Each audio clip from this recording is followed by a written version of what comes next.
Kwa hivyo hili la arena tunalifanyia kazi na liko katika hatua za mwisho za kuanza utekelezaji wake.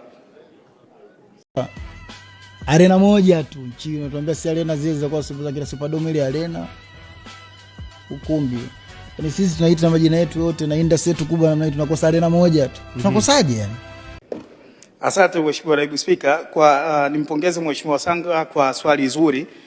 Na ni kweli tumekuwa tukijibu kuhusiana na michakato inayoendelea kuhusiana na ujenzi wa arena, na ujenzi wa arena umetengewa fedha kwenye bajeti hii.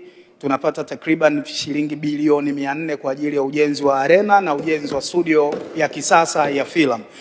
Fedha hizi zinatokana na mkopo wa masharti nafuu ambao umepatikana kwa benki ya Exim ya Korea, na mchakato wa ujenzi wa mwanzo wa ujenzi utaanza hivi karibuni. Kwa hivyo hili la arena tunalifanyia kazi na liko katika hatua za mwisho za kuanza utekelezaji wake.